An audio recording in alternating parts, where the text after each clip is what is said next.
This project I've made once again for the Urban Scrapbook in Edmonton, Alberta. These are their information. I also provide all the information to the store and the link towards the online class for this project down below in the description box. So if you are interested in purchasing the online class for this project, then you can find all the information down below. I'm glad that I stocked up on this collection because I definitely want to make another project with this. What I used for this project is one 8x8 paper pad from the Savana collection and one 12x12 background selection. And I have some left, but yeah, I used quite some papers in this. The project roughly measures 7.5 by 5.5 with a 1.25 inch spine. And I made it in a landscape orientation. I was actually planning on a different paper on my front cover, but I had to change that. I was actually going to use the cheetah that you will see in a second. But with changing up the papers, I knew I was going to miss the head of the giraffe there a little bit, but it is what it is. I'm still happy with the decision that I've made there. And I've also added, I had some rope in my stash that when I was cleaning up all my stuff and getting ready for my move, I found it and I thought, oh, that goes perfect with the Savana collection, so I've incorporated that in this project as well a little bit, as you will see. Mounted on here a little bit, little embellishment there on the lid. This is a closure magnetized, so we can open it up. I had to pierce some papers together there to make it work, and then we can fold this down. And this is a little bit hard to get completely in frame, so I'm going to do it sideways a little bit. So actually I was going to use this cheetah on the front cover, but that ended up there. Yeah, let's start here in the middle. This is the folio section. So what I did is with a piece of chipboard that we had left over from making the cover, I've made this frame. I chose the elephant image from the paper collection there, and I used that rope again to decorate that, and that gives a little bit of bulk, but I really like the touch that gives it. And this is magnetized to keep this all closed here.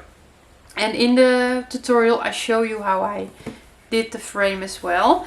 Then just some plain pattern paper here. We can open this up to the side. We have on both sides a small waterfall, and normally I would make my waterfalls to fit a photo, but this time I changed that up a little bit. So I've placed some photos on the pattern paper, so that creates a little bit more bulk, and that's why I only did a photo on one side of the flap and not on top as well. So the flaps there, and I've angled the corners a little bit for a nice detailed touch there, and then I had to pierce some paper together here again, and that became a little tuck space for some smaller photos. I have about, the way I did it, I think I have a little over 40 photos in here, and I've used yeah, several sizes photos. But you can play with that, you don't have to do exactly the same thing as I did, right? So here is the same thing, and again that little tuck space there. Some of the patterns in the background selection are pretty busy, but like this one I really like it because the color tones are not as crazy. So that really worked for me, but some of them were a little too busy for me, but I've worked around it. Then we have a nice pocket here, so I've put some, oh, I forgot some camera stamps I see, but that's okay.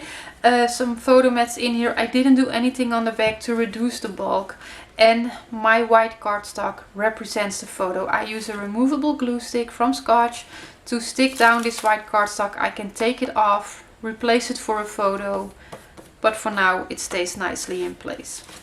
So a nice pocket here.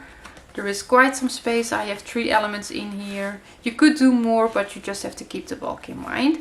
Then we can flip this one down. I've created a little pocket here in the pattern paper, and I have just some small things in here just for a fun element. Some of the tags from the collection that I've cut out. Then this piece here, this comes from the, oh, what's that called? That 6x12 paper pack from Stamperia. The name doesn't come to me, but I know it, but it doesn't come to me. So this is cut out from that, and that's the only thing that I've used from that. So you could also use something different there if you don't want to get that paper bag. So I made that a tuck space here. All the giraffes will come to play here, and then photo opportunity here, and then we can flip this up. Photo opportunity on the inside of those flaps. And then I've made a tuck space here with the paper. So this was one sheet of the 8x8 and I've cut it in half to make a tuck space there, so we can still enjoy the beautiful images of the giraffes after we've removed the photos. So then we can close this, and then this whole thing flips down, and then I've made a place for a photo here. So again, this is removable. I can take this out and replace that for a photo. I did some small photos here because I didn't want to take away too much of the image, but you can go a little bit bigger if you want to. And again, I show this in the decorating videos of the tutorial. I show you how I did that. Then we have a pretty fun element here in the middle. At least I feel that this is a pretty fun element. We have a little side pocket here with again some smaller photos. I started with backing the text from the collection with black cardstock and then some white on the back for journaling. But I had to keep the bulk in mind, so I stopped doing that. I didn't do it for all the tags, I think only one or two. And then a photo opportunity here, and then behind these two there is more photo opportunities. So it's, I can, oh, another stamp. I can take these out, and then I also have the same thing on the other side. So I can take these out, and then this is the actual elements here. That's how you can see it. So I really like how that turned out. And then here the same thing, only the pocket is on the other side, on the other flap. So I have some tags in here from the lions, and then here I did the same technique with the lion paper again. I just didn't want to take away too much of the image there. And then we can slide these photos back here behind it. There we go. And this one too. And it doesn't have to be photos, right? It can also be something else.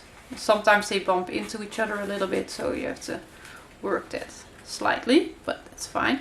So this is that flap, and then we can fold all of this up for another photo here. I stuck all of this down. You could leave something open here to make more tuck spaces, but I just felt that this was enough. So the beautiful rhino there. I really tried to highlight all the beautiful papers in the collection that showcase the animals.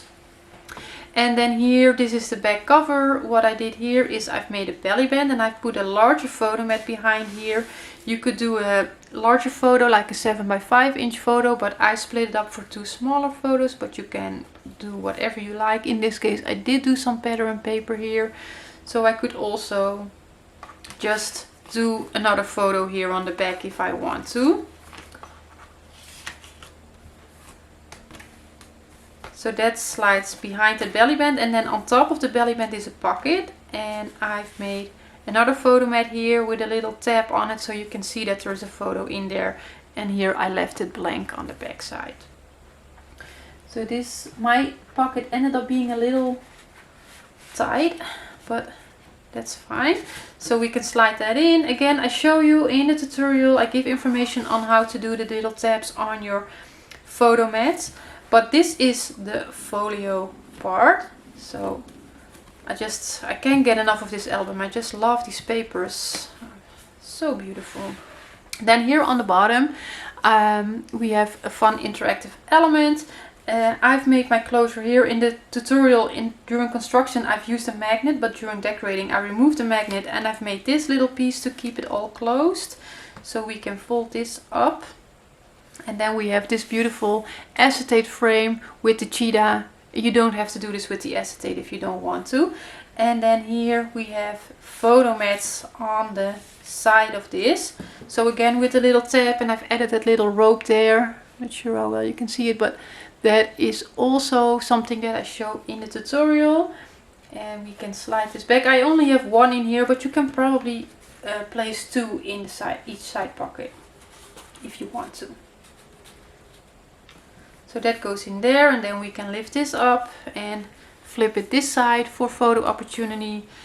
And this was a paper out of the background selection, and I just love that little sunset color vibe in that paper. Photo opportunity there, and then also here in a small pocket again added a little tag, and then we also have that on this side. So now I have to shove it a little bit that way. And we have the same thing. I was out of this paper, so I just pieced some stuff together, and I just like how that turned out. Totally unnecessary, but that's something that I do sometime, right? Just extra like that. And then we can all fold it in and close it, and this is the folio.